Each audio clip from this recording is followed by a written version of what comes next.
Hi, everybody, it's Weird Wink Wilkinson laughing and scratching at you. How's everybody doing today? I got a little bit of a stiff neck. Let me just fix this up. Oh, that feels a lot better. Well, I got a great show for you today with some wonderful weird stuff. I feel so very weird. There are some things in this world that go way beyond human understanding. Things that cannot be explained, things that most people don't want to know about. That is where we come in. No human being would stack books like this. I have come here to chew bubblegum and kick ass. I'm all out of bubblegum. Well, it looks like you're the one who needs to be taught a lesson, pal. Class is paying 101. The instructor's Casey Jones. Look, I don't want to fight you. Well, tough rocks, pal. Do you want some coffee, Mr. Tully? Do I? Yes, have some. Yes, have some. It's a cup of coffee in the big time, yeah. Cup of coffee in the big time. Hey, what do you say we both be independent together, huh? I guess one person can make a difference. Enough said. We have the tools, we have the talent. It's Miller time. Luminous beings, so we, not this fruit bastard. Empty your mind. Be formless, shapeless, like water. Now you put water into a cup, it becomes the cup. You put water into a bottle, it becomes the bottle. You put it in a teapot, it becomes the teapot. Now water can flow, or it can crash. Be water, my friend. You, me, or nobody is gonna hit as hard as life. But it ain't about how hard you hit. It's about how hard you can get hit and keep moving forward. How much you can take and keep moving forward. That's how winning is done. Hey, these aren't my rules. Come to think of it, I don't have any rules. Well, that's great. Either I have a monster in my kitchen or I'm completely crazy. I don't think you're crazy. You know something? Maybe I am insane. Maybe I am insane.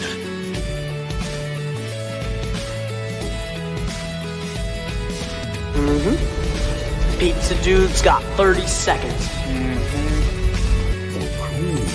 Rise to the top, oh yeah. That's the nicest thing a dog can say about anybody. Human sacrifice, dogs and cats living together, mass hysteria. Enough, I get the point.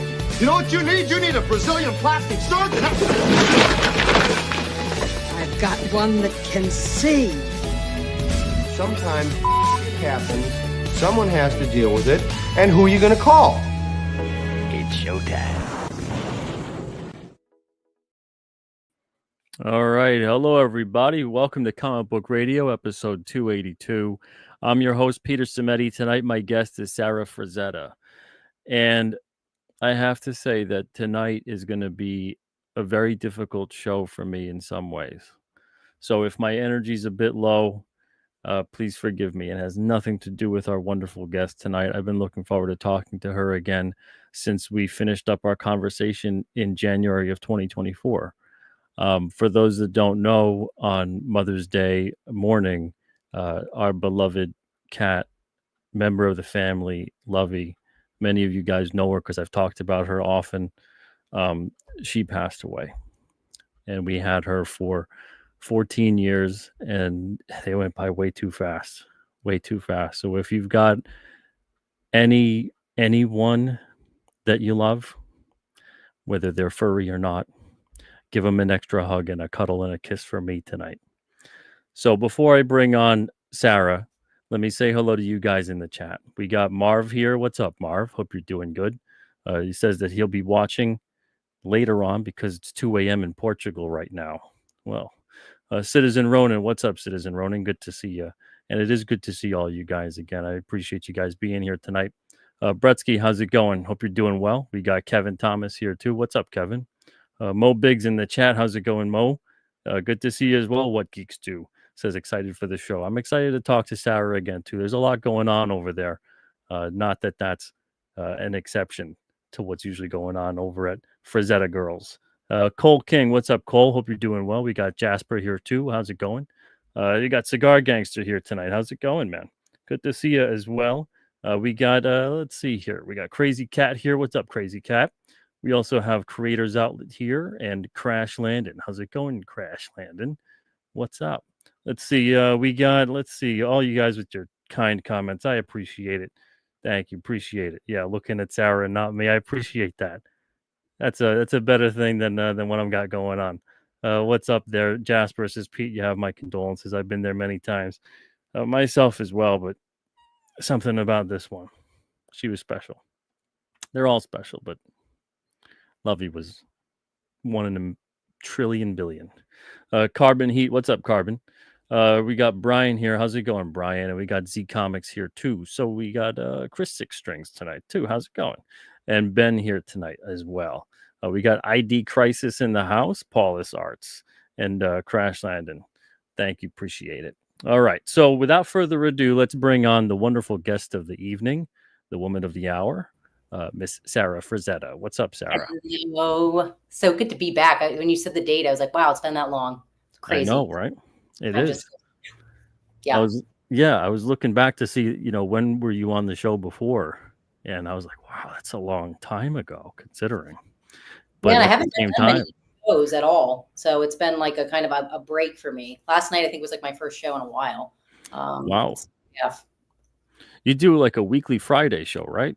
Monthly. I should monthly. Okay. Should be doing weekly, but I'm doing the whole production by myself. It's not a great production, but it's a production, and it's got to be better than this. But yeah, learning the editing, writing the scripts, just getting all of the information. It takes a while. So I'm hopefully going to put out some more soon, but it'll be like different kind of segments because there's only so much Frazetta history, right? We have to pace it. Yeah, that's true. Now, when you come up with what you want to talk about on the show, is that really difficult to do, or do you get inspired? How do you come up with that? I mean, I definitely get inspired by certain things, like, if like the Fine Lines book came out, for instance, and Arnie he had a great story about my grandpa's Lord of the Rings work. And I was like, oh, this is a good time now to do a Lord of the Rings episode and talk about how that it became, because I had no idea why he did that Middle Earth portfolio with Eowyn with no pants on. I'm like, why does this exist? So when I read that story, that inspired me. But I mean, he has so much to cover that it's like, it's endless. I mean, well, it's not endless. There's only so much, but for me, for the next few years, it's endless. Is it kind of like a, what do they call it? Like decision paralysis or something like that? Is it like there's so much that you could tackle? Is it tough sometimes pinpointing which one's the right one or what you feel is the right one to talk about? No, I'm pretty decisive with it. I don't know why. It's like it's like, no, this is the right time for it. Like the Star Wars one, I'm like, okay, I'll announce it. May the 4th be with you, right? Like things like that. They just kind of click. And I'm like, that's the good time to tell the Star Wars story. There were so many things. Like my main mission with Frazetta Fridays is because there were so many myths and straight up lies about my grandpa's career, like that were put out over the years by like so-called historians and publishers. And it really, I think it's just the truth will always prevail. And the truth is so much more interesting than these made up exaggerated stories about him just, coming out of the womb and being this like, god of art. And it's like, no, he had so much work that he put into it. And you can't just tell people that, because then that discredits like everything that goes into becoming a legend. And so I just think the truth is really inspiring. And that's my main mission with the show, is to just get the facts and have the history accurate. Is that a mystique that he created along the way somehow, or did someone else create that for him? Well, I mean, of course, like anything, like I'm even my memories, I'm 36 and they're starting to get a little fuzzy, right? Like I used to be able to remember all of my teachers by the names and like people I went to high school with. And now I'm kind of like, God, that seems like a lifetime ago. I don't really remember it anymore. So when you have a career like Frank Frazetta's and you're living so fast and you have so many things in these different facets of life, I think things can get a little blurred. So I think sometimes he just misremembered things. And certainly when it was later on after he had some health issues. And then there were, of course, people who inflated the history and the stories so they could pretty much, what I have come to the conclusion, this is just my analysis of it, so they could get more money for the artwork, right? Like you want to blow them up to this mythical creature, so it's beneficial for you, because why else? Or you want to write a book about it or something, right? You want to benefit from it. So there was a lot of that going on, definitely behind the scenes. Yeah, it seems like that's the case a lot of the times with artists. Like it doesn't matter how great you are with the art, if you don't have a good story to kind of sell that steak, you need that sizzle, right? Right. And it's unfortunate sometimes because there's so much work. Like your grandfather's work sells itself. You don't need to cook up a crazy story. You don't, and to he was be able to appreciate it. Exactly. And he was just a cool person. So, and like his true stories, they are interesting. They're very interesting. Again, the truth is always more interesting than something that's bullshit. Oh yeah. Yeah. And I think we're in a time now where we like that authenticity. Yes. Yes, we're all like done with the facade. It's over now. The veil has been lifted. The truth is coming out. We're in the to get a little spiritual. We're in the awakening, the age of Aquarius. We're in the year of the snake, the shedding. It's all like happening. It's uncomfortable, but it's happening. Yeah, it's true. To shed off that old skin and grow new skin and toughen up. It's really difficult sometimes. Definitely. But it is very much, whatever doesn't kill you makes you stronger. Now, as far as what you're doing since the last time we talked, and the last time we talked, for those that maybe missed it, it was in January 2024. What have been some of the milestone things for you since that time? So it's about a year and a half ago. Well, definitely more action figures. We continue to expand our Icon collectibles lines. So that's exciting, despite the tariffs and all the other crazy shit. Of course, my partner, Joe, he's the rock in this company. He was not fearful at all. I'm like, halt production. He's like, no. And I'm like, oh my God. And just having like a total meltdown. And that's like, that's just the background of what's happening in probably every company. But How much of your stuff, not to interrupt you, but I'm gonna, how much of your stuff would you say is made in a place that's affected by the tariffs? 80%. Wow. Okay. Yeah. So, I mean, I'm proud to say Fine Lines is going to be printed in the USA. But like most people know, it's difficult. Like there aren't toy factories in the USA. So toys are practically impossible. Right. So, it's limited. But of course, like I want to get into tariff talk, but yeah, it's despite that, we keep moving on. We're like, we're going to hit hurdles.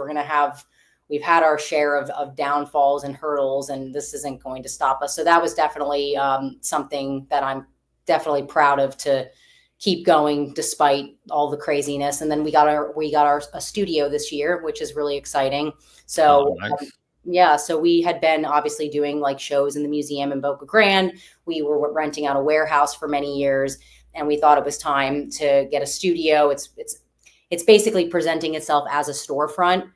We do have people come by and they're like, can we come in? And I'm like, not yet. It's going to be like appointment only, or like pop-up event where I have everyone, it's all coordinated and nice. Like I always want the vibe to be there, right? Like, so when you come in, there has to be like original artwork with exclusive merch. Like it has to be a vibe. Like you can't just come in and it's silent and I'm just at my desk working. That's not the impression. Maybe that's what people want to see. Maybe I don't want them to see it. I'm usually like on my back, like trying to pop it back into place. It's tragic. They'll be like, this is not what I thought it was. This is horrible. Yeah, no, I hear you. And then and I have, look, I see, and then I have my Dark Wolf here. Oh, can you bring that closer to the camera? Yeah, I have my Dark Wolf. I have all my those are great. Right next to me. I have my why are you looking down? She has a nice behind. We did that for Frank. Some people say fantastic. A little exaggerated. I'm like, do you know which artists we're representing? What do you mean? What are you saying? So yeah, and then we have, this is just the prototype. So this is not the final figure, but this is the Conan that's coming in end of June. So we're really proud of him. Really excited. Nice. But yeah, we've been obviously like really focusing on that. Now, you know, my focus is starting to go more on publishing. So we launched FRAZETTA Girls Publishing, which was really exciting. And we have so many things in store for everyone. I can't really announce it yet. I believe in like the evil eye energy. You can't like announce it too soon or you like curse it. Yeah, it always happens. It's you crazy. don't want to betray the luck. No. Yeah. So this has been something that we've been working on with Michael Finn. He's the author to this book, and there is a Kickstarter right now, but it's Becoming FRAZETTA, The Early Years of a Fantasy Art Master. And this book is 380 pages dedicated to my grandpa's early life. So wow. You see his art from 3 years old up until 1955. So you get to see that progression, which is fascinating. This is a book that I've always wanted to have made, but it's not something that I personally would take on because it's something like, you know, you need a historian. You need someone like Michael Finn who's going to like deep dive and become like, and I mean this in a good way, become obsessed with the project and dig and call people. I mean, Michael was calling my grandpa's like old school and trying to like hunting records for like months. So you need someone with that kind. I don't have the time to do that. So when Michael approached me, he came to me with some unseen Bailey artwork that my grandpa had done. It had never been published. And, you know, he's like, oh, would you mind if I publish this in some capacity? I'm like, sure. You know, it's public domain. And also like, I want people to see it. That's great. And then it just kind of evolved. He started talking to artist Mark Schultz, and Mark was like, Michael, you're so good at this era of art. You know, this art, 40s, 50s. So why don't you write something, be the author of this book? And he was like, oh, I don't know. And they went back and forth, and then he decided to do it. And I was like, let's make this happen. So I contributed a lot of like unseen art. There's like a little flip book that we reproduced. And I think I just passed through that. Yeah, there it is. It's great. It's so, I mean, that's all pencil. It's just like hard graphite lines that it's insane. Like he is so freaking good. That was probably done at like, I used to think it was done a little earlier. That was probably done at like 15, 16 years old. But anyway, wow. So many never before seen pieces that like the family has never seen before, like just a really beautiful treasured book that, I mean, this is any person that's just like really wants to deep dive on FRAZETTA, that you have to have this book in the collection. And I think it's good for artists to have, because then you can just like, again, see the progression and go, okay, this might have been the time he started learning anatomy. This is the time when he started like really understanding how to create a panel and the depth perception and the storytelling and develop characters. It's just insane. And then he also dedicated a chapter to Michel Falange, who was his earliest teacher. And then John Gunta, who was his mentor, and he was the first person my grandpa professionally worked for. So you can see even John Gunta's art when he was working with FRAZETTA and see the FRAZETTA influence. Then you see Michel Falange's art, and he was a great artist. And you see, how my grandpa kind of infused that like fine art into his fantasy art. So it's a great book. It's great how biographical it seems to be too. Yeah. It's not just like a picture book. No, like it's not. You're really going on that journey, yeah, of what he was doing through those early years. For sure, it's a journey. Like, I mean, he has his report card in there. He has like the stats of baseball. Like, I mean, that's great. He really did a deep dive. I was like, you're crazy, Michael. This is wow. Someone to do that. I get like those. He's a lawyer, so his brain, he's just like, he has that photographic memory, and then he can just kind of like go and he loves like organizing. So he's the perfect person to do this. Me, I'm the opposite. What did I do? Was it really difficult digging all that stuff up, or was it organized and kept somewhere safe already? Oh my God, it was so disorganized. No, my grandparents were kind of like me, like just, a mess. And so no, Michael had to go dig like through archives and call like city councils and high schools and old friends. I mean, he did digging. Oh man, serious digging. That's incredible. I'm picturing like he's going through at least like a bunch of boxes of old records of stuff and whatever. But if he's actually investigating. Investigating. That's the And perfect word. he could have had like a whole side documentary Yeah, dedicated to it. Holy smokes. How much did you dig, Michael? Wow. Be a PI if you wanted to. That's incredible. So much work has gone into that project. How long was it coming about? God, at least 2.5 years, since we first talked about it. But it's just, it was all, I mean, he's still adding things that he's finding. He's like, I just found this never before seen piece, and they're going to send me the scan next week, and I might add it to the bonus section. I'm like, I feel like this book will just, until the Kickstarter is over, it's going to continue to evolve. Knowing Michael, that's what's going to happen. Wow, that's incredible. Are you guys putting it out directly, or are you going through a publisher for that? So this is Michael's publishing house. Like, I think he's published a few before. So this is his, and we're obviously involved in helping him and contributing. But I, like I said, I kind of stay in my lane with things. So this is his baby. He did most of the work, so we want to support it any way we can. This is our official first art book with Frazetta Girls Publishing. We did a little poster book about a year ago. So that was like we put the little Frazetta Girls logo on it and the Frazetta Girls Publishing logo on it. But this is the first art book. So yeah, there it is. Very nice. This will come in June. This is all thanks to Arnie Fenner. He was amazing. Arnie Fenner has been the one who's been behind the Frazetta Fridays with me. He was very close with my grandparents, and like still to this day, he's the one that did the best Frazetta books. He did Legacy, Testament, all the books that have like the deep dive of Frazetta. And he spent so much time with them and had talked to, he's like in the network, right? He knows all the artists. He knows all the people who knew my grandpa. So he's been such a huge tool to helping us figure the truth out. So this is a great contribution, like I said, by Arnie. Thank you, Arnie. That's awesome. So 84 pages on this one. And yes. You have a unsigned edition. You got a signed edition too. Yes. Yeah. That's great. Wow, very nice. So this is available only for pre-order on the site. This one here. Yep. And there will probably be more of the Fine Line series, but we're not sure like when the next one will come out. But this one's been very supported, so we're excited about it. There's a lot of people want Frazetta books. Everyone wants more Frazetta books. Yeah. How could you estimate exactly how many pieces of art you think that your grandfather made? Not many. No way, really? Under 1,000. Okay. Sure. Oils maybe 150. Inks maybe 200. You know what I really love from him, especially? I love a lot of and same. I find myself the same thing, attracted to a lot of this with artists. I love their sketchy kind of work in progress stuff. Oh yeah, like really seeing the gears moving. Yes. We need I'm not, again, evil eye. I almost just told you one of the ideas, and yeah. keep that to yourself. I had a bad habit with that in the past.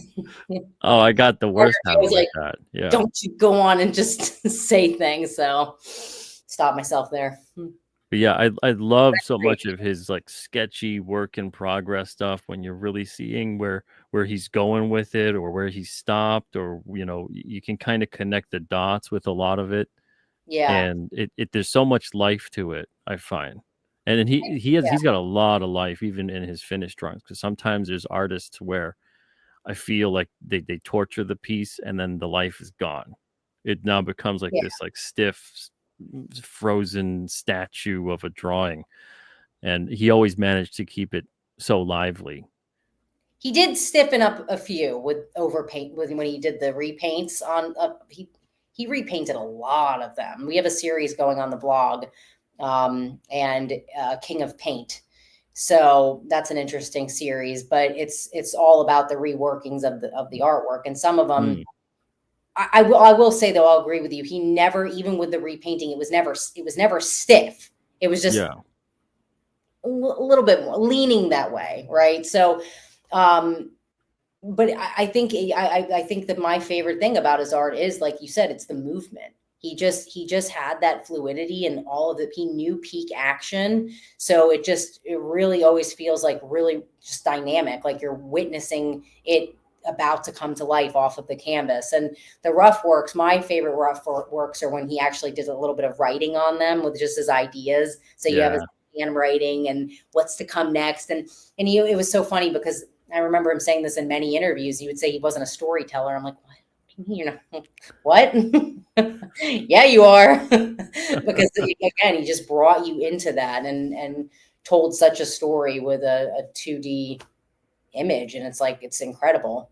But yeah, I mean, it's so strange when artists do say things like that, because there are a lot of them that say things like that. And I think it's maybe because they're interpreting storytelling to be like this long form thing, or I think so. Like taking, yeah. And maybe they just think it has to do with words or whatever too sometime.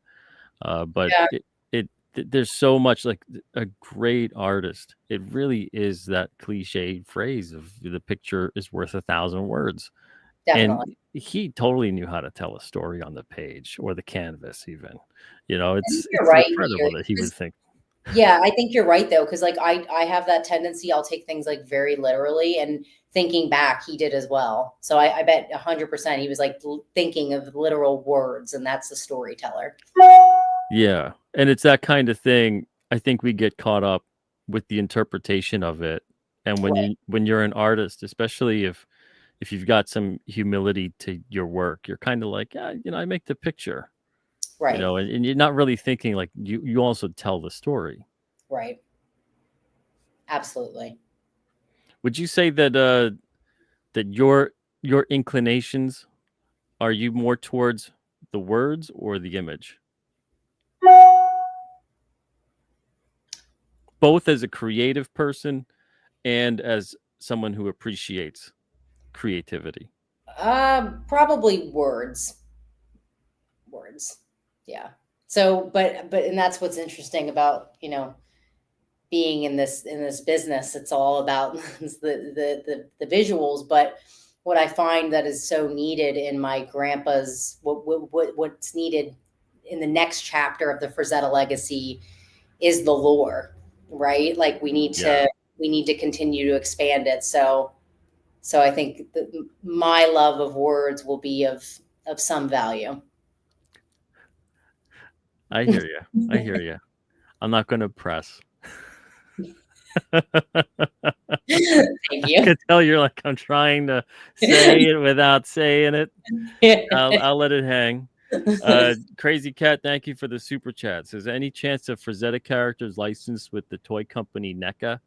They do beautiful and stunning detailed work. I would love to walk into a Target and see a Death Dealer figure on the shelf. So Crazy Cat, I agree with you. NECA is a great company. It's definitely a big inspiration for us, but no, because we are Icon Collectibles and we will be making Death Dealer. But that's not to say that you won't see Icon Collectibles Death Dealer in Target one day. So the dream could come true, but it won't be with NECA. I hear you. I hear you. I as much as it would be, you know, cool or whatever to see NECA or whoever put something like that out, I like the fact that you guys are sticking to your independence, as it were. It's the FRAZETTA tradition. You have to carry it. I mean, my grandparents, they started with the posters, and I know that if my grandma could have had her control of like all manufacturing and designing, she would have done that. She'd have been like, oh, I can control this. I mean, it's, you know, it's there's downfalls to it as well, but you bear all those responsibilities when you do screw up, which is great because then it's learning and then you can improve. So we're only on how many figures have we done now? We've done Dark Wolf, Tigra, Norseman, Vampirella, and now Conan. So we haven't done that many figures, and like every figure continues to improve because we learn and we say, okay, how do we? So we're really like pushing boundaries here, and we do want to become like a revered toy line where people are like, Icon Collectibles, I know what that is. So we're working. We're in the infancy stage.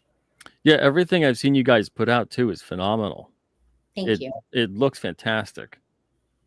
And I mean, I can't even wrap my head around where to begin with making the level of detail of the kind of figures you guys produce. I've barely dabbled into like the 3D printing realm and having stuff made, and I'm blown away by what's being able to be done with that. But the stuff I've seen you guys put out, it's top notch. I'm very, very impressed. Thank you so much. I appreciate that. Yeah, we're hard on ourselves. Let's put it this way. Joe and I were never satisfied. Like, we're our own worst critics. Anything anyone could say bad, we've already thought about it. So it's like we're always beating ourselves up, but that's good. You have to. It's the only way to build something that we're trying to build. Yeah, I hear you. I'm the same way. That's why when someone does come along with something that I'm like, oh man, they're right. It's not often, but when it happens, I'm like, all right, respect. Because it's like, okay, you know, I thought I caught everything. Yeah. And I didn't. And you're like, oh god, and then further you beat yourself up even more and just like become a pancake of yourself, a shell, and then you have to like bring yourself back up, rise again. Yeah. Yeah, you gotta rise from the ashes of what you thought you did everything right, and you're like, oh, you know, I still got things to learn. Yeah, and it's ego death. Yeah, and that's the thing. It's not like I think we necessarily maybe have like a gigantic ego about it, but if anything, I think it's the opposite of like you scrutinize yourself to death because you know that you're capable of screwing up. Yeah. You know, because generally, I don't know about you, but I got a long list of history of I can look back and say, yeah, I screwed up there and I screwed up there and I don't want to do that again.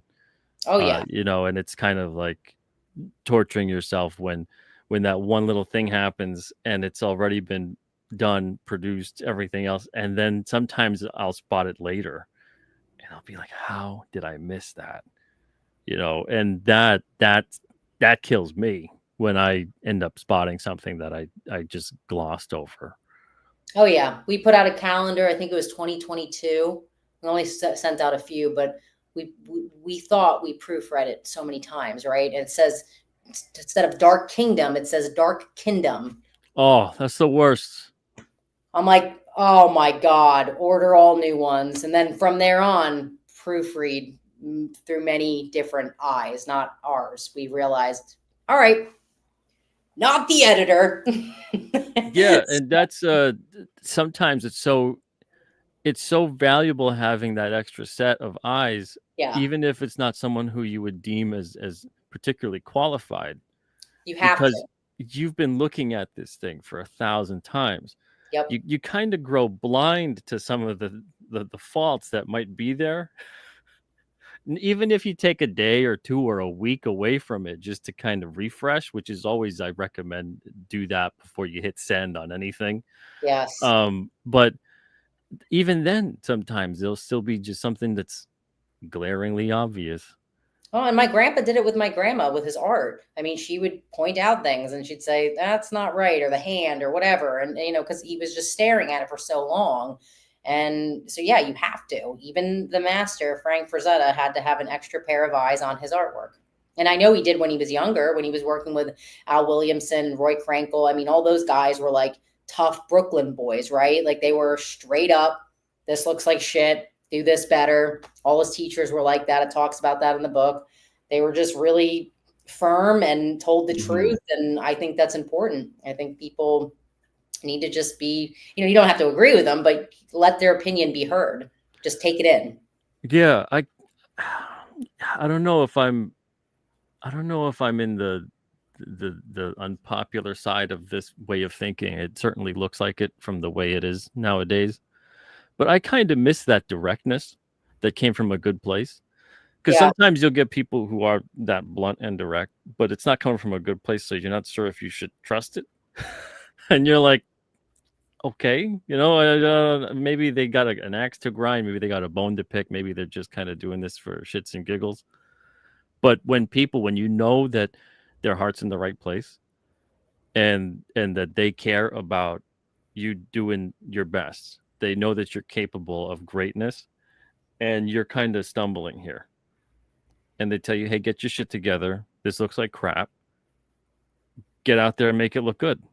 Like, I kind of miss that directness, as opposed to this kind of like tiptoeing, just skirting around. Here's your smiley emoji. Here's your compliment sandwich. Right. Like, we want to not like hurt your precious, delicate, fragile ego, because all that stuff to me is such a time waster. For sure. I mean, or now let me ask you, like, are you saying like the bluntness, like, as meaning like when they have a something across to bear, is it something you mean like trolling compared to like bluntness of like coming, like Kinda, yeah. Because like in person, you just, if someone says something, it's usually, I don't think a lot of people have the courage to be a troll in person, right? Like, they're just going to be direct, right? Yeah. Like online, we can all have our little troll accounts or say a comment, and we're not I going think sometimes people are kind of shocked if you were to reply, because they never expected you to, so they just feel like, oh, I can just say whatever, they're never going to see this anyway. They don't have the consequence of possibly getting punched in the face, right? Like, so like when you're in person, people can be like, oh. But yeah, it's too, and even that, like, I don't want to advocate people getting punched in the face, but back in my grandpa's era, that's like, when you think about history, right? Like, that happened. There weren't cameras everywhere. You didn't get just sued. Like, they weren't doing that. They were like standing in bread lines. Like, things were real, where they're like, hey, shit's getting bad. We're in the bread line. If you want to say something to my face, I'll probably punch you. But that's the risk. It's a risk reward. So now everyone's just cowardly behind the computers, and like you said, either like kissing your ass for their personal gain, because they want something from you, most likely. But there's something to be said, especially for like that mentor relationship that exists, and the camaraderie that exists when you are secure enough with somebody that you can say that to them. Yes. And they know that, or at least you hope that they know where you're coming from, and you're able to then take that and distill the usefulness of this message in its swiftness and directness, as opposed to this kind of, because that's what we do when we don't know somebody. We're overly polite, maybe. Yes. And we're really trying to pick our words super careful, and even then we'll probably piss someone off or hurt them or whatever. Right. But when you have like that relationship, especially when you know that this is someone I probably should listen to, because I respect what they can do as well. Definitely. That comes into it too. You don't like yeah. not doing anything. It's like, I really don't care about your opinion. You don't do anything. So, whatever, you brush it off. But no, I think like, it's rare in life that you get that mentorship or friendship or whatever form that is. But I feel like to get that, even you have to be willing to be very vulnerable. Like, I mean, I go through it. Even I've been in a 16-year relationship, right? It's my best friend. He's everything to me. He's my partner in my company. And it's like, until maybe, I don't know, a few years ago, I couldn't really handle the toughness. I'd be like, oh, you're mean. Like, and then it's a big fight. It's an explosion of emotions. And it's like, as I mature, it's like, no, you're actually the coolest, most honest person who really, really cares about me, because you're willing to say what others won't. And now, since I've let that part of me start like maturing, where I'm open to hearing that, now more of those people are coming into my life. Now it's not just my partner of 16 years. Now it's work people. It's people that have been in my grandpa's life, like someone like I mentioned earlier, like Arnie Fenner, like people that come into my life and who are like, hey, like, I love you, but no, like, totally no. And I laugh and I'm like, okay. So I think, you do start attracting that more when you have that mindset, and then maybe I'm hoping it becomes the domino effect, right? We all start kind of like having that, and maybe society starts changing a little bit, or at least we have pockets of it and we can enjoy that and hide in our pockets.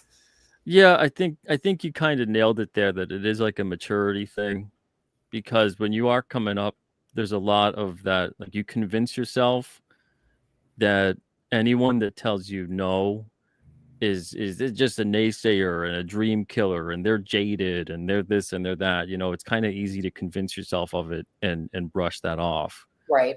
especially when you haven't even done close to any of the actual research. What I find is really funny is sometimes you'll have an idea, or you'll be executing that idea, and then all of a sudden everyone's a genius. Everyone around you knew what to do the entire time. You ever find that? Yeah. Everyone all of a sudden is like, you should do it this way and that way and do it the other way. And then why didn't you do it like that to begin? And I'm thinking, like, why didn't you guys just do this? How come I'm the only person doing this, but everyone else already knows how? Execution is the only thing that matters. It truly, like, I mean, everyone will have an opinion. And I mean, I'm myself a critic, right? I could watch a show and be like, well, if they would have done it this way, and I'm sitting on my couch, like eating the chip crumbs on my chest. And it's like, it's a human condition, I think. It's right? a human condition. But I think the self-awareness is going, shut up. You didn't make it. Like, you're not even on the set. You're not even a PA. Just shut up. Like, you're not involved. But yeah, well, what I love, and I hope that those people do it, is if someone does ever see whatever I'm doing or you're doing or anyone else what they're doing, and they really think they can do it better, please do it. Do it. Make the world better and more fun, right? Because we need it. We need more people putting these words to power, kind of a thing. We need more of this action as opposed to like a reaction. We need more people that are kind of implementing what they think is going wrong in the world, and say that this is how you do it right. Well, and we need that. We think about, again, like the golden age of like the greatest generation, right? Like all of those artists, like a lot of my grandpa, even the flip book, it was about the Nazis. So again, that generation, they weren't screwing around. They were making art from terrible tragedies. So again, if you are really moved by the politics and everything that's going on in the world, create something with that. Don't just use the energy and put it into this, like, echo chamber. Don't go talk about it with your friends at the bar and just blow hot air into the you're just creating more carbon, really. Like, that's all you're doing. And you're actually just wasting more energy online. Like, it's very counterproductive. So go out and create something. I think we are going to be on to that. I think everything, it's like the snake eating its own tail. I think we're going to get into that era now, where I believe in, like, I think what's the next generation coming up? I think Generation Alpha. I think they're going to get so disgusted by, like, and I'm a millennial, like by millennials and like Gen Z and like the boomers. And they're gonna be like, you know what? I'm going to live a different way. And I think they're going to start doing it different. They keep redefining what a millennial is. Well, I just mean, like, from, I think, age, what are we? Age, or you're a millennial, right? Oh, don't say that to me. Are you Gen Z? I was born in '84. I'm not Gen. I'm like Gen. You're a millennial. I'm Gen. Why am I here? You're a millennial. You can't avoid it. You're what? This is what I don't get, and it's very apocalyptic with how they name these things. There's Gen X. And then there was Gen Y. And then there's Gen Z. And now it's like when they started at the X and they kept going with the Y and the Z. Yeah. Like, was that like a signal to all of us that was sort of like, yeah, probably that's going to be about it for us. Gen Z, and then that's it. We might be in a big simulation and it's all computer coded. We very well could be. I don't know. But I guess, like, if you say now they're going to be naming like Gen Alpha. Yeah, Alpha. It's like we're going back to everything is friggin' labeled to death. That's the start over right there. You just said it. It's the beginning. Everything is a cycle. I'm gonna get really weird now. It's a cycle where all of this, like, everything. You just got to pay attention to it and go, wow, it's a cycle again. So anyway, yes, we can preach to people and say you should be doing, but it is. I think, again, just from personal experience, I'm not my best self when I'm just, again, talking into the void. If I'm actually doing things and I have a tangible thing in my hand, it's a much better existence. Oh, absolutely. Spicer, thank you for gifting 10 memberships there to the Comic Book Radio channel. I appreciate that, Spicer. I don't know who received them, but if you did, you got Spicer to thank. So Yay, thank you very Spicer. much, Spicer. Appreciate it. But yeah, it's interesting because, like I said, they somewhere along the lines they co-opted like Gen Y is millennial generation, and I keep seeing it shift. I've seen it shift all the way back to like I think 80 at this point, like 1980. And all I could think is when I hear millennial, I'm thinking of someone who's born closer to the millennium. 2000. To that, yeah. Because if anything, if you think about someone who was born like in 1980 to 84 or whatever, their formative years are very different than someone who was born in like 95. Like technologically speaking, you're talking about Yeah. it's like a different planet. And then if you're talking about someone who's born and it's like maybe the year 2000 on the nose, like that's nuts. That's a whole different kind of world that person is growing up in, as opposed to someone who spent the better part of their life Can you believe they're knowing 25 what like now? Think about that. The people born in 2000 are 25 now. Think about that a lot. that's crazy. I started to feel like a little old recently, but in a good way. Like I'm like, oh, like I see like, just like old women, and I'm like, I hope I get to be an old woman, right? Like in society, we think, oh, getting old, and I hope to be a little old, wrinkly woman. That's how we have to like change the thinking of aging. But I digress. But back to the the kids. I see the teenagers driving now, and that's when you know you're aging, because I'm like, well, that's a child. Why is that driving in the car? But I'm still close enough to like remembering the teenage years where they do something like incredibly stupid in the car, and you're like, yeah, I did the same thing. I never get mad at the teenagers driving. I'm like, they're totally, I get it. You go speed to that house party, you have your fun. That reminds me of today. We're at the mall, or at least what appeared to be a mall, and we're on the road, and these two kids are on their bikes. They're probably middle school age, somewhere between 12 to 14. There's two boys, and they're literally like coming at the car. They're in the middle of the road, and they're like, one of them's doing like a papa wheelie. And he's like 20 feet from my car. He's like on the hood of your car. Yeah. And like one half of me is like, what a dumbass little kid. And then the other half of me is like, what it would be to go back to that point and think, right? You're gonna live forever and who cares? Yeah, if my back could handle the things I see them doing, I'm like, man, those were the years. Could be doing the dumbest shit in the gym and I'm fine. I walk out, I'm like, it's fine. Yeah, now you wake up and that might be the point that you injure yourself that day. Oh yeah, that's true. You woke up wrong. You just, I know, right? You feel it. Like one day I'm like, why am I crippled? Or you sneezed wrong.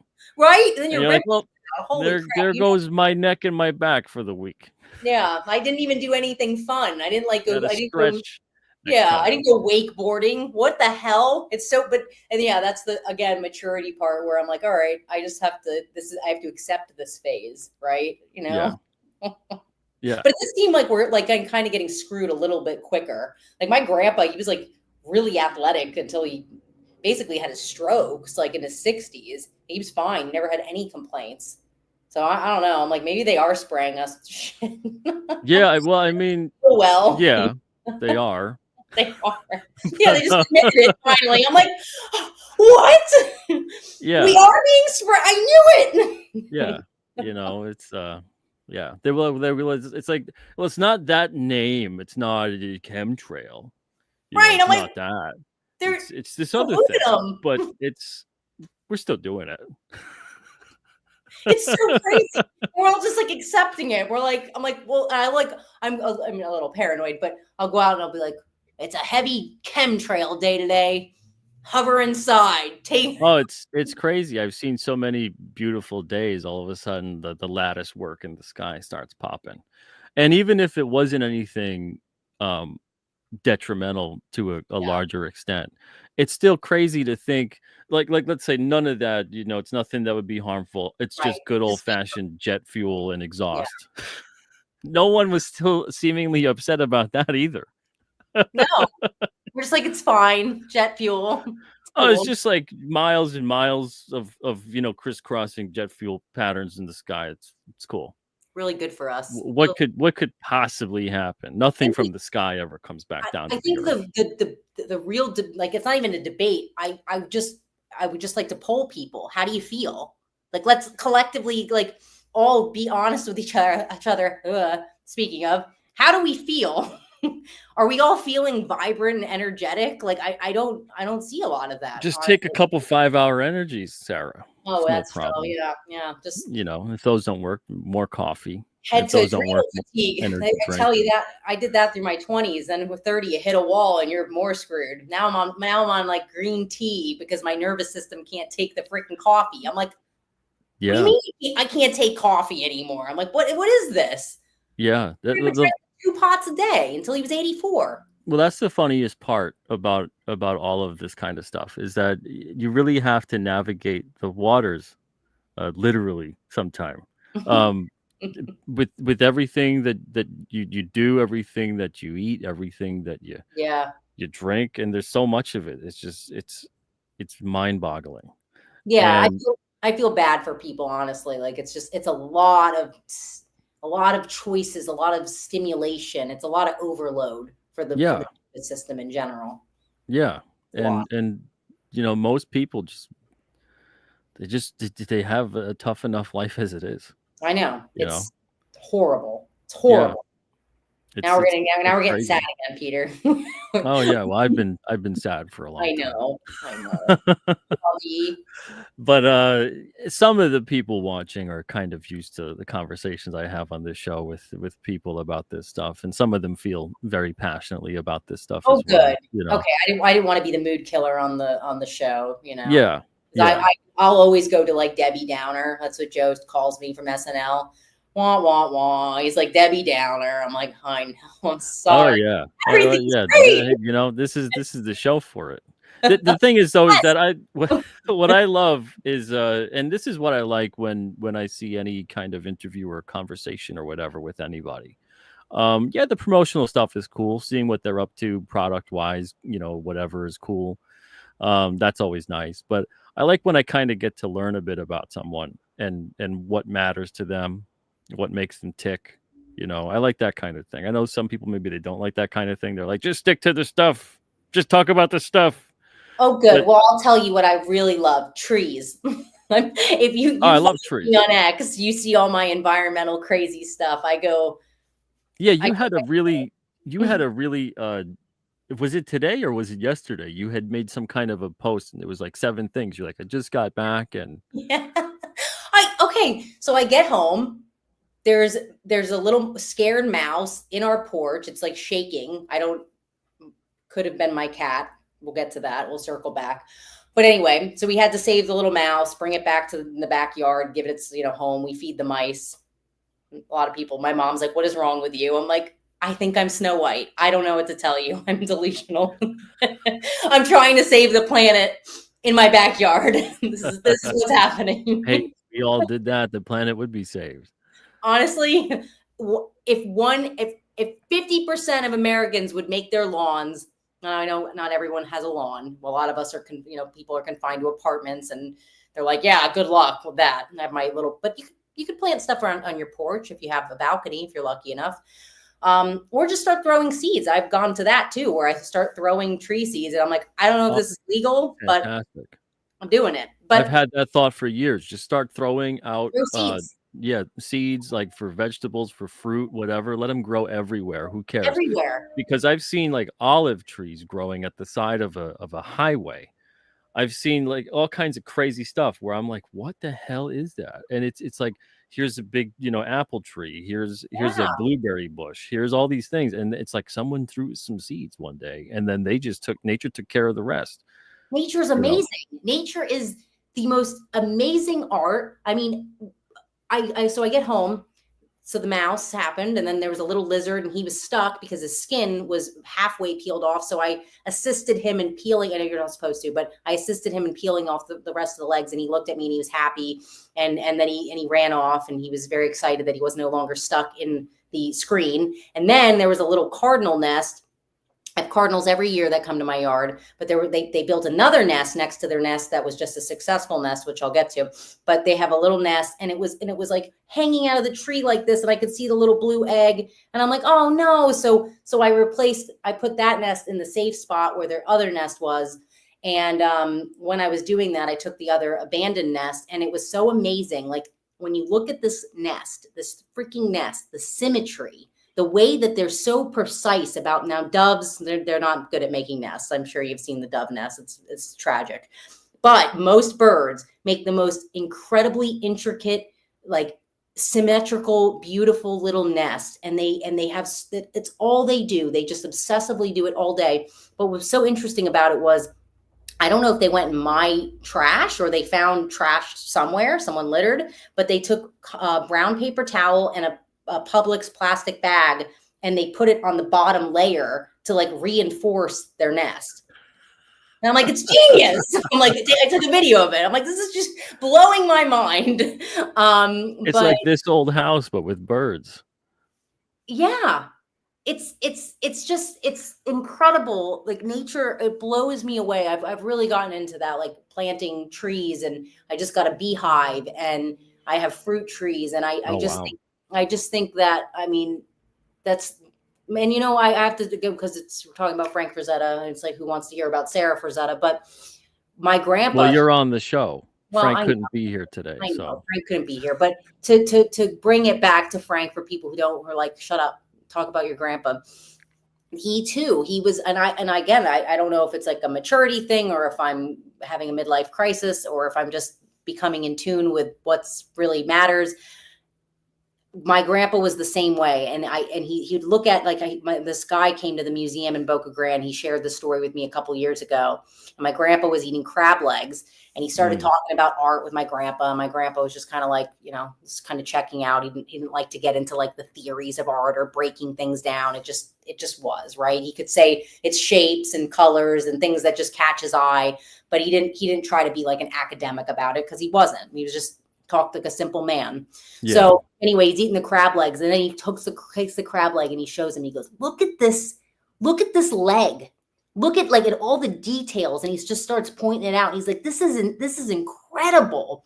Look what God made. And like, he was so into pelicans. Like, he bought his property up in Pennsylvania just to see moss growing on rocks. And he just thought everything was so, what we're in, if it wasn't all this concrete, we're in what a fascinating place we live in. I mean, you want some concrete, because then we'd be like probably on the food chain again, right? But like, yeah. but it's a miracle if you take the time to look at all the little details around you. What a miracle it is to be here. Oh yeah, just to appreciate it, to take it in.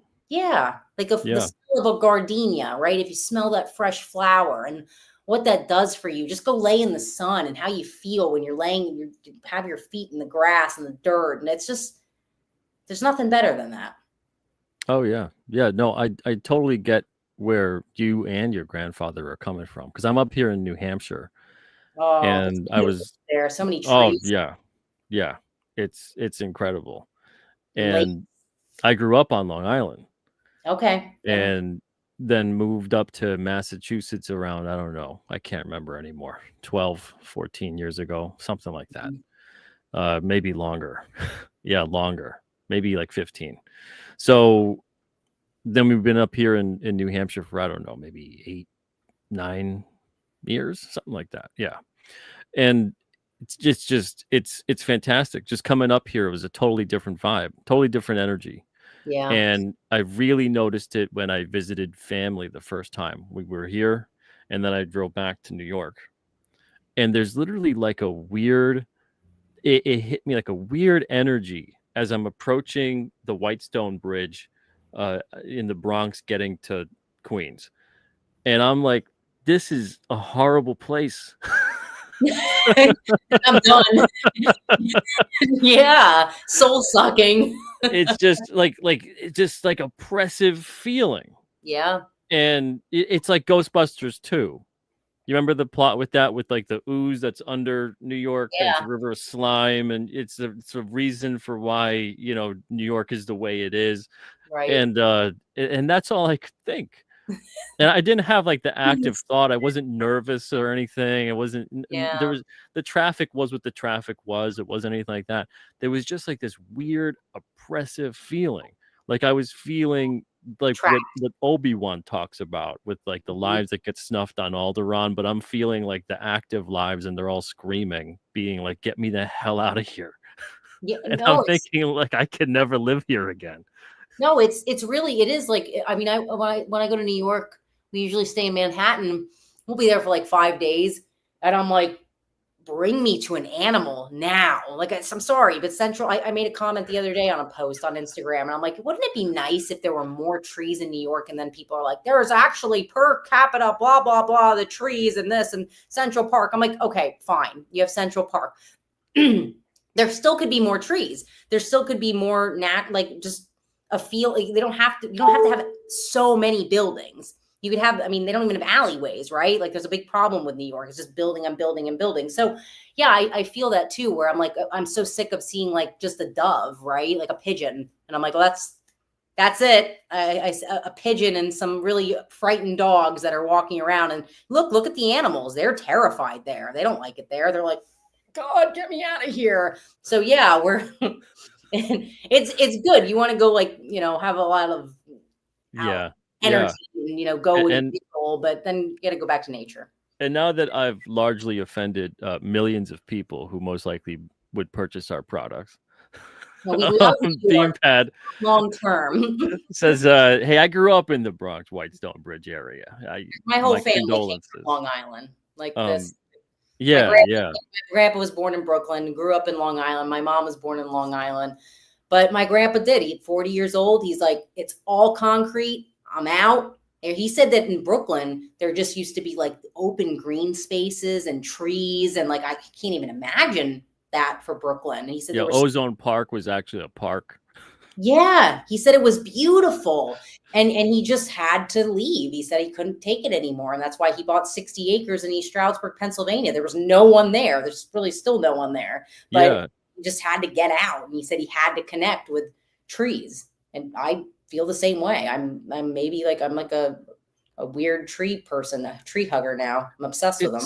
It's tough, you know. There's some people that I think they can feel that kind of thing. They can feel that kind of energy, even the energy off of another person. Like, you can sit in a room with someone and kind of gauge what their mood is like just by 10%. sitting there. Yep. You know, they don't have to say anything. Yeah. They might not even visibly look upset or happy or anything. You can just kind of feel like they're giving you a vibe. And then there's places that definitely have that feeling. Oh, for sure. There's every place that I have gone to, like, and I'm definitely a sensitive person to energy, but every place has its own unique energy field.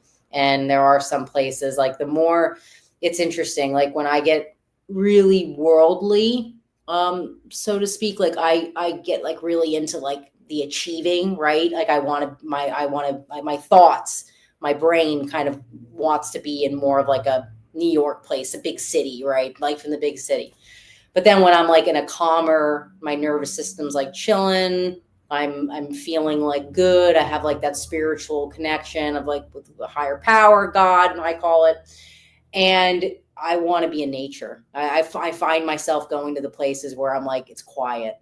And it's just like, I don't know. It's just like an easy feeling of not having so much like fight or flight, right? You're not like in the threat. Like, I don't have to like look behind me and, sorry, New York, but I always feel like I'm going to get stabbed. I'm like walking and I'm like, who's coming up behind me? And you can't have weapons there. So you're like, I'm like, do I start running? Like, I mean, so I think, yeah, I like to, and again, maybe that's just an aging thing, but I foresee my future in like an old English house on like some sort of like manor and like tons of chickens and donkeys and goats. And like, it's going to progress. Right now I have a house in an HOA and like a very small yard. And I'm like, this will not do. We must expand. We must buy more land. My wife and I would love one day, and I don't know if we'll ever get there, but we would love to have kind of like an animal sanctuary kind of thing for old dogs and cats and farm animals and things like that. Call it Lovies, Pete. You call it Yeah. Love Sanctuary. Could you imagine? Oh, it's just, you know, yeah. It's there's a weird kinship. It's strange, and I've always kind of had that with animals. I haven't eaten meat. I don't even know in how long. I can't remember. The only thing I do eat would be like fish every now and then. Oh wow! And even that's like, it's tough. But like, I it's health stuff. And with the animals, it's kind of interesting for me because I've seen it kind of firsthand. Like I'd visit various farms and stuff in Massachusetts. Like we would go to certain farms that would have goat and chicken and sheep and whatever else. And this one visit was really weird. So we were visiting these animals, and they were all together, and they're all in their little pen, their little manger kind of thing. And they were coming up to us and just kind of being very friendly, making friendly noises and everything. And pet some of them and whatever. They tell you not to pet them, but we were like, we're petting them because they obviously wanted to be pet. And and they so their eyes said otherwise. So we're moving along down the path, and we hear blood-curdling screaming from them all of a sudden, and they were yelling at this other couple. And I'm like, what the hell do they sense on those two people that they didn't sense on us? Even if the blood curdling screams, I don't know. I've never heard anything like that before. Like they were all just yelling at these people, like, don't touch like, in this very like, get away, leave us alone, like, you know, just back off kind of a yell. But for us, like cooing noises coming up, welcoming you know, rubbing against, and they like open the gate for you. You're like with them. Like, what on earth?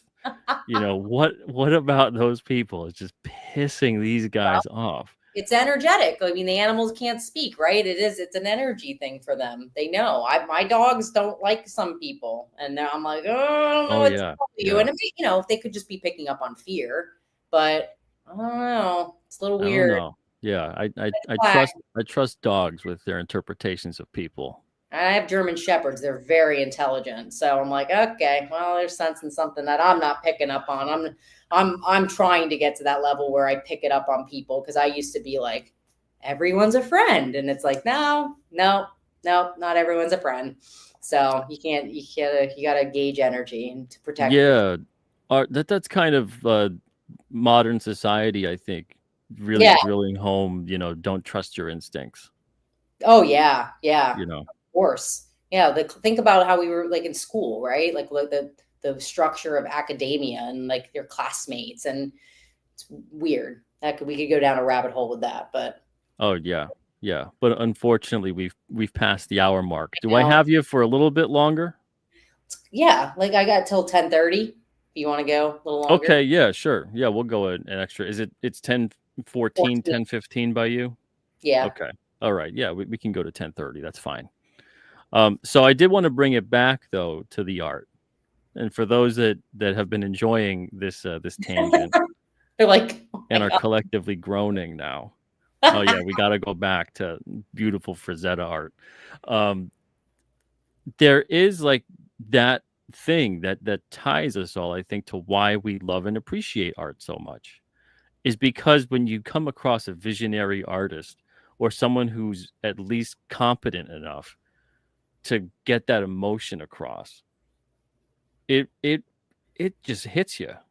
And there's something about it you can't explain. And I hate it when we try to really explain why you like something, you know, why a song hits you a certain way, why art hits you a certain way.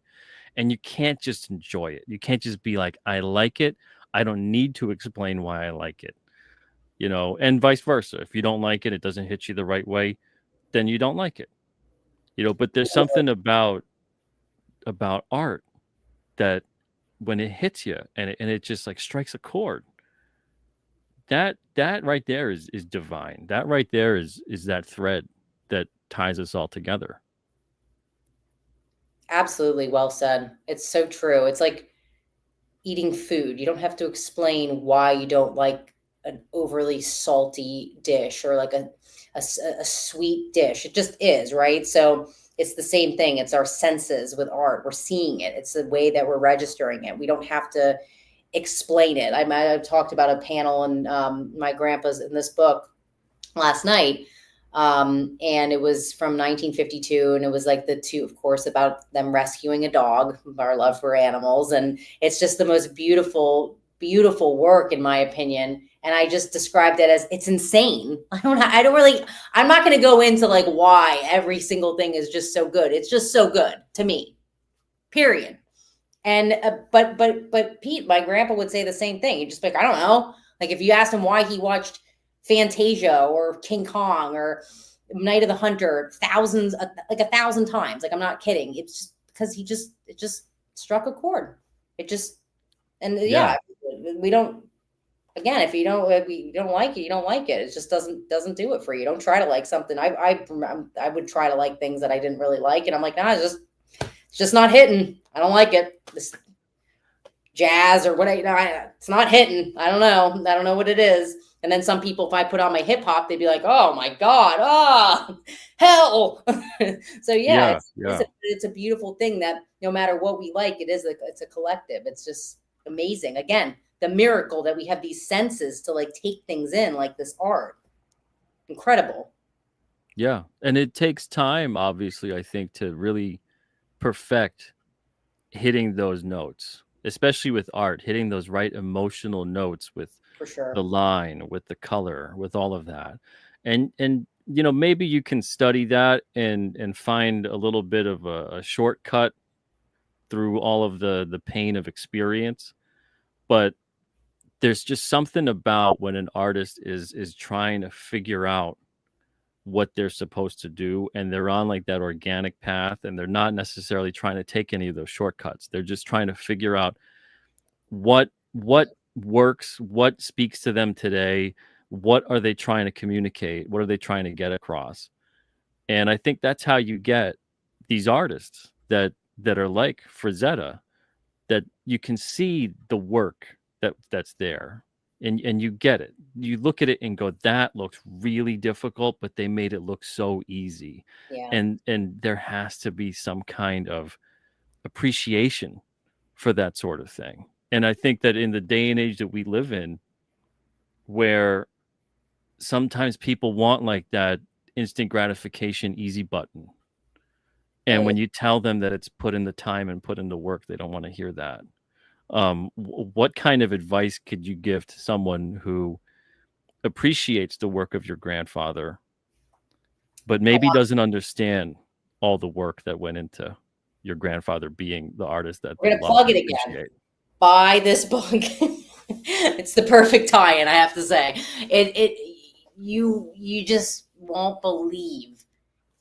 I think it's like, when you like find, like for instance, like when I'm editing, right? Like I get like lost in the process, and I can just keep like, no matter how many times you have difficult moments, right? Like I'm progressing to like Premiere, and it's difficult, but I'm so into it that I'm now on YouTube, and I'm finding ways to learn this program. So with my grandpa art, he was so obsessed with it that no matter if he hit a roadblock, like where he wasn't, like I was saying earlier, like he didn't understand the anatomy, or he had to figure out some other technicality, he was so obsessed with it that it wasn't something that was like, oh, I don't want to do it. So if you're feeling like you just really don't want to do it, it's probably not the thing you should be trying to do. Like, try something else, like try writing, try anything, like, I don't know, try making a short film, like just do something where you don't feel like you're working, like you're lost in it. Yes, of course, that's the difference of like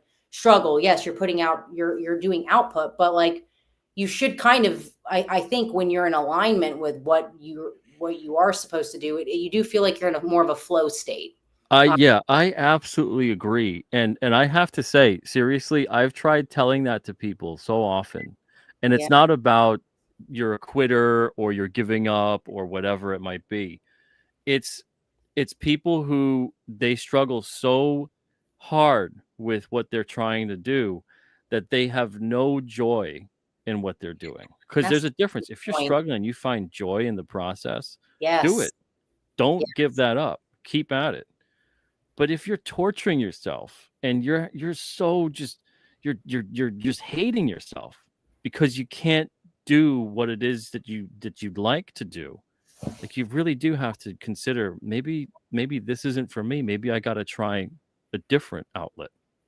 Absolutely. Yeah. And that's like kind of putting like a little bit too much like in your thinking mind, right? And then rather than just being like, get into your body, get into that flow state, and it's just going to work out, right? Like you put in the hours, but you're going to want to put in the hours. You're going to want to keep making things like for instance, like Joe and I, my partner, we made a little short film a couple years ago. And then we made another short film, and that one, it kind of became like a, I'm going to completely shit on my own work, but it became, I was editing it and I'm like, this feels like a pharmaceutical commercial. And I'm like, this is what they say about your sophomore work. Toilet. So it's trash. Did you have a lot of people dancing around? Is that what was going on? It was kind of, there was like grilling, a car, I made a pharmaceutical commercial. It was unbelievable. If you're a fan of Frank Frazetta art and you are experiencing difficulty after 4 hours of viewing it, please consult your physician. Yeah, it was so bad. But that roadblock didn't like discourse me to say I'm never making one. I had so much fun in the process where I'm like, yeah, we'll get back to it again. We'll do it. It's a hobby of ours. We like doing it. It's fun. So yeah, anything like that. It's like, and you have to be realistic too. It's so hard now, like, especially with what's going on, like economically, and you're not always going to get to do your passion as your job, but that's okay. Like, do it as a hobby and just don't think like there is no really like making it anymore, right? Like, what is fame anymore? Like, what is making it? We all are kind of living in our own little pockets anyway. There's really no, like, maybe like Tom Cruise, like, right? Tom Hanks. Like, there's a few famous people left, but then there's just a bunch of like actors now where it's like, you could reference a movie. I'm like, I don't know who that is. I have no idea. So everything's so like saturated now that I think that the best thing to do is just, again, do it as your hobby. Like, think of it like that. And then if it becomes your profession, freaking awesome. That's great. You can make money doing your passion. But yeah, don't just, the world is changing quickly and you have to adapt to that. You got to make money. Unfortunately, that's the world we live in. You got to pay your bills to have electric. I mean, you don't have to, you can go live in, you can go off the grid if you don't want to live that life.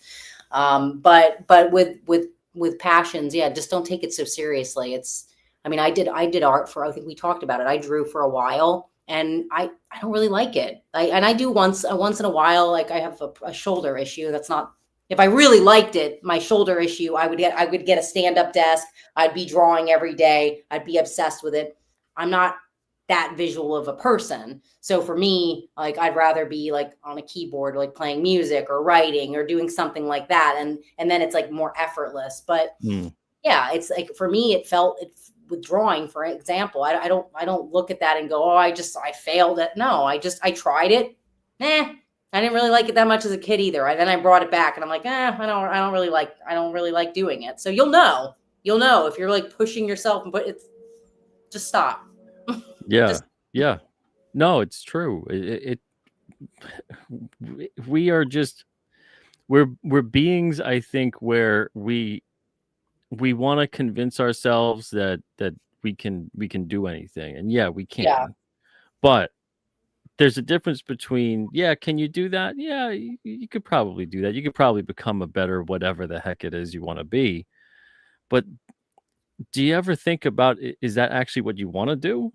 Right. We only have so much time. Like, don't do it. Don't live life in vain. Like, we don't know when our last day is.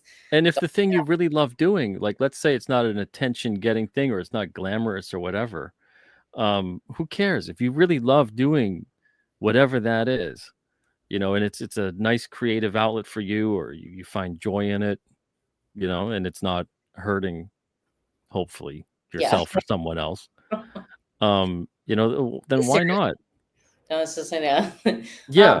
Well, no, but even like my grandpa, for instance, right? Like he loved sports. Why? I mean, of course, the athleticism and everything else, but I think for my grandpa, he loved the entertaining, right? And that's an art. He loved entertaining. He loved getting out there on the field and showing people his arm and performing. And that's a creative person. It's an entertainer. So it's like, just everything in life, not to sound like a weirdo philosophical nut job, but like everything is creative. Too late for that, Sarah. The rest of the show. I've revealed too much. Well, I mean, for both of us. Yeah, I don't care. Think what you will, whatever. Exactly. Yeah. Let them decide. Discard. I don't. Whatever. Yeah. Let them decide. But yeah, everything essentially, you could become a chef, right? You can build little model cars, and there's so many things that you could just expand the mind. And if we were all in alignment with like what we were doing in a flow state, imagine the world we would be in. Yeah. How cool things we would see. I think so many of us just appreciate a job well done. A job well done. Yeah. You see it through. That's great. Yeah. Seeing it through, dedication. Like then and even if I don't like it, and someone put in like a movie, right? If I'm just like, just not for me, but I'm like, but they put in a lot of work. Hats off to them. Good job, right? You can't knock that. Yeah. Yeah. It's interesting because we do live in this time where it feels like, because there is like this loss of appreciation, I think, for things that take time. If you're not the best, you're the worst. If you didn't hit it out of the park, you didn't get that home run with your first up at bat, then you suck. Right. You should give up. Regardless of how you feel, how much you love the game, whatever it may be. And it's a weird thing that people convince themselves of. And I think that thought is the worst thing for someone to have about their own, because it's different than being self-critical. Because if you're being self-critical and you're having the ability, which you do need to be able to edit yourself, right, then that's invaluable. But there's that context and that love behind it. But if you're just going to talk yourself down, you're just going to beat yourself up about every single thing you do, that's not going to get you anywhere you want to be. And there's so many people out there that are more than like what you were saying about your grandfather, like the whole thing that, he did a lot of work. He didn't just like pop out this prodigy, wonderkind kind of a guy and just everything was easy for him. He just picked up a paintbrush and made masterpieces, and he was obsessed with it. Yeah, better and better. And for like 99.999% of us, that's how it is, but there's some people out there that are very fine with the mystique of, I got it all together, I'm perfect. And unfortunately, we sometimes look at these people and think that they're we're buying into their hype. And the younger generations especially that are getting lost in that, it's unfortunate and it's not real. And there's nothing wrong with, you got to take some time, you got to have some dedication, and you got to put some hard work into it. There's nothing wrong with that. No, and it's true. It's every facet. Like I watch a comedy show. It's called Kill Tony, right? And it's on every Monday. And this guy he's a comedian, and he has been doing a Monday live show for like 9 years now. Every single, and not on top of touring, comedians have like a hard life. They're just constant grind with open mics and everything. And people get up there on his show, and he lets them go for a minute, and then he has an interview for 8 minutes, and they're like, well, and they come up with all these excuses. And he's like, look, I'm here right now because you just do the work every Monday for the last 9 years. It doesn't matter how I feel. He's like, you know how much pressure I have right now? Wow. And you're saying you feel pressure? And he just lets them have it. And that's why I like that culture of comedy, because it's just that raw, to your face, like you're just sorry, but you're just like a little bitch. Shut up. Like that. So we kind of, I'm ending the show on that. Sorry. And I say it to myself all the time where I'm like, oh God, like you have it so good. Shut up and go do the work. Like just stop. Like I'm yapping right now. We whine a lot. We whine a lot. We have it so freaking good. Go on YouTube. Anyone, I'm sure people are well traveled and stuff, but for me, I had to go on YouTube and watch a lot of like countries that like Havana, Cuba, and this guy talk about dedication. I don't know if he's like really stupid or just really brave or a combination of both, but he goes into like the really hard parts of these like different countries and the way people live. Like there's no electric, right? Like, no, I have my light, I got my computer, I'm all plugged in right now. I have my AC, right? These people don't have anything. They don't even have the ability to say, I want to make a comic book today. They don't even have. Probably don't even know what a comic book is. No, they're like, hey, I have this shirt that I've been wearing for 9 years, and I got some chicken today. Like for the that's most people on this planet. So the fact that we're like in this country, in this time and space, we're really lucky. So we all have to just like count your blessings. Count our blessings. That's the way to end, Peter. Yep. The attitude of gratitude. Absolutely. Of gratitude. Yeah. 100%. Sarah, thank you so much. You've made what could have been an unbelievably terribly difficult show for me a lot better.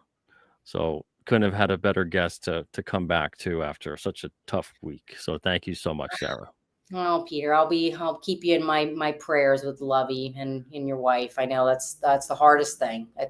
There's nothing like losing our little fur babies. And I know what you mean, what you said in the beginning of the show. I've lost many animals too. And I have this one animal. I'm sure you've seen the pictures of him. His name is Bruce. He's my black German Shepherd.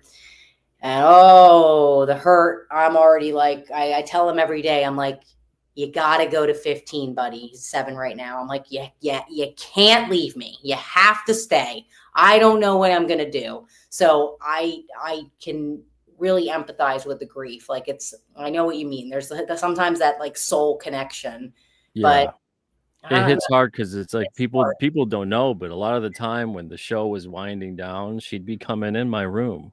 Right, to kind of just get me. And she doesn't want to get fed. She wants me to be like, okay, time is done. We have to spend some time now. Yeah. And usually I would try to do some more work, but if I didn't have to do more work, I would go in the living room and she would just kind of hang out on the couch with me and I would do work on there on the laptop. But most of the time when I had a show, she'd be with my wife. She has like a little like bin that has blankets on it and she'd be hanging out underneath her sewing table as she does her work. And she'd spend time with her there. And it's like she knew our routines. It was incredible. And she would gather us up. And I don't know, maybe it had to do with the fact that she was like a cat mama, so she saw us both as her caregivers, but also kind of like her kittens. Her babies, yeah. And she needed to round us up sometime. And if I'd be working at like 1 or 2 in the morning, man, the yelling that I would get from her. She would just stand at the threshold of the door and just yell because she knows. She's like, what are you doing? Would it be like a cute little meow? Would she make like the weird little noises? First she'd start with that to get my attention. Meow. And I'd be like, okay, I'm going. So then she'd turn around and she'd go back. Yeah. Now if a half hour persisted, she'd come back again and it would get louder.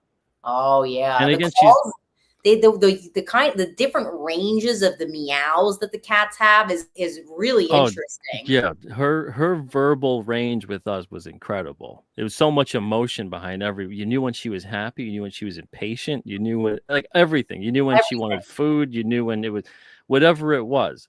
It was crazy. And people who have had pets that are like that are very expressive and learn your routine and aren't just like a pet that kind of is around, even though the more I discover, people are always like, my cat wasn't the stereotypical cat. And that's what I always hear from people. Yeah. And I'm like, I don't know if there is a stereotypical cat. No. I think there's what people maybe know, like the strangers who would come into the house or whatever, or when you just meet a cat, they're very standoffish because they're very, I don't know what to make of you. Yep. But once you've earned their respect and their love, like that's it. Like you're family to them. And it's insane. We get such a short amount of time with these little furry guys, and they leave a big hole in your heart when they're gone. Yeah, So definitely had a soul connection, but don't give up hope.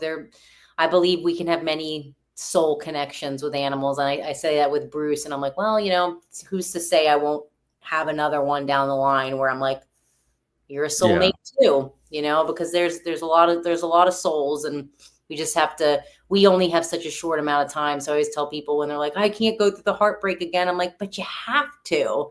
You have to keep it. It just.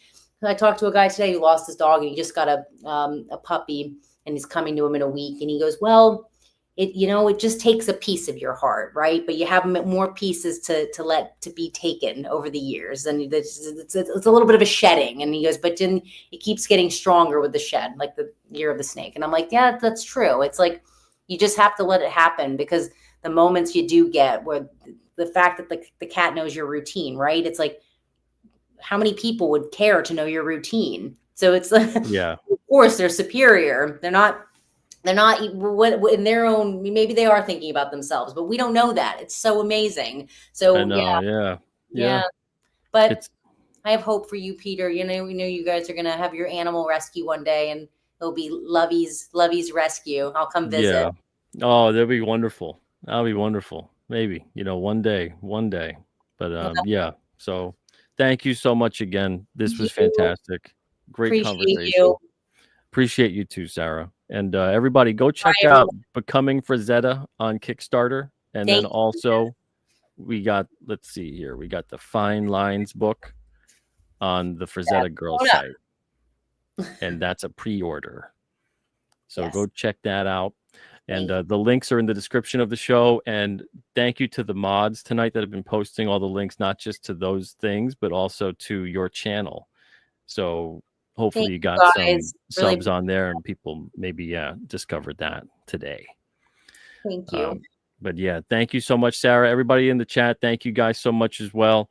I won't be back tomorrow night on here. I'm going to be on Yang Yan Zhao's channel tomorrow night, and I'll be back here Thursday night. So I'll see you guys Thursday night, or maybe tomorrow night on Yan Zhao's channel. Until then, everyone have a wonderful night and an even better tomorrow. I'll see you guys soon. All the best. Bye.